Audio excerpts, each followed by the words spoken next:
We know the president's chief economic advisor, Gary Cohn, is out, but who's in? The news rattling the markets a teeny bit. I'll tell you, everybody got over this one really fast, though. But, well, maybe not the donors, because some of them apparently are a little worried. GOP fundraiser Noel Nipor is here, and, well, Art Laffer, he was Reagan's top money man. Is he worried at all? I'm going to ask you, but Art, I'm starting with you. Gary Cohn, and by the way, you know, he was one of my first bosses when I was at Goldman Sachs many years ago in the fixed income division back when he ran it. And he just never struck me as kind of a Trump guy. I was a little surprised, Art, that he took the job in the first place. And like you, he did not like the idea of tariffs. Sounds like that's what actually caused him to leave. Are you concerned? No, I really am not. I mean, I liked Gary Cohn very much. I spent a lot of time with him. But he has made it clear for a very long time that he was going to leave at the beginning of this year. And I don't think he would leave just because he disagreed with the president. I mean, your whole purpose there is to be an advisor to the president, not to have the president make you say stuff you don't want to say, but have you give independent advice to make the president's decisions better. But at some point, if the president makes a decision, don't you need to be on board with that decision? I mean, you can give all the advice you want in the background, right? Saying, I don't like this idea. No, you don't think so? No, I don't. I was there with George Shultz in 1971 with Richard Nixon, who was a very strange character compared to Donald Trump.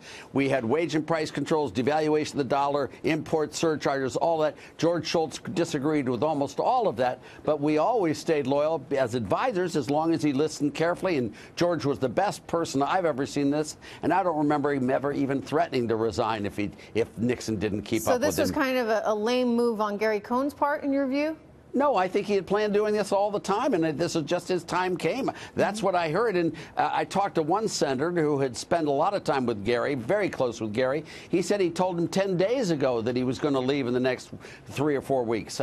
So that's not surprising to me at all. And hi, Noel. How are you, by the way? I'm good. It's good to see you again. Noel, but I wonder how now GOP, she fundraises for the GOP. How are the big ticket players reacting to this? Because I think a lot of them, they kind of liked Gary Cohn.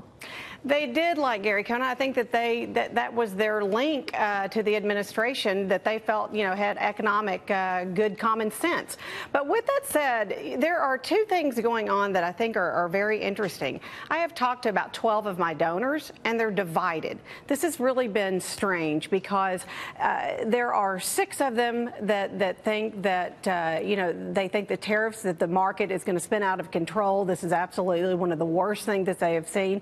And the retaliation from countries because of these tariffs are going to be horrible, the ramifications that we're going to face for this. But then you have the other side that's basically, this puts steel workers, you know, creates jobs.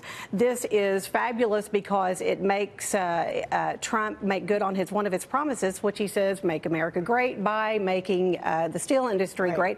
And over again, how many times did he say China? You know, and China's I think that this could actually help a lot of Republicans come midterms. In fact, they may not yet realize that. But Art, is our friend Larry Kudlow going to take the job?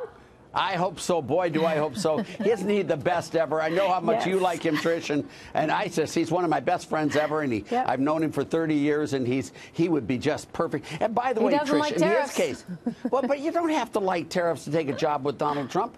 I mean, you know, there are all sorts. You're there to provide a better country, to give advice to a person, and you can't just be a yes man. And Larry Kudlow is for sure not a yes man. He will give you the straight, but he's also a very loyal person and would never undercut the president. He knows very well what his role would be, and I think Larry would be terrific. Don't you? And you know, look, I used to host a show with Larry. I have such respect for Larry. I think he is a brilliant economist and a kind, good person, and the president would be lucky to get him. But they're also talking about Peter Navarro and Kevin Warsh. Those are some of the other names. Yeah, I think Larry Kudlow, if you look at the group that actually Art Laffer's a part of, Art Laffer, Steve Forbes, Steve Moore, and Larry Kudlow were all very instrumental in helping with the tax cuts, with tax reform. And they really worked hard and, you know, got that. So don't you think this would make such a common sense move for the next hit? Well, let's see.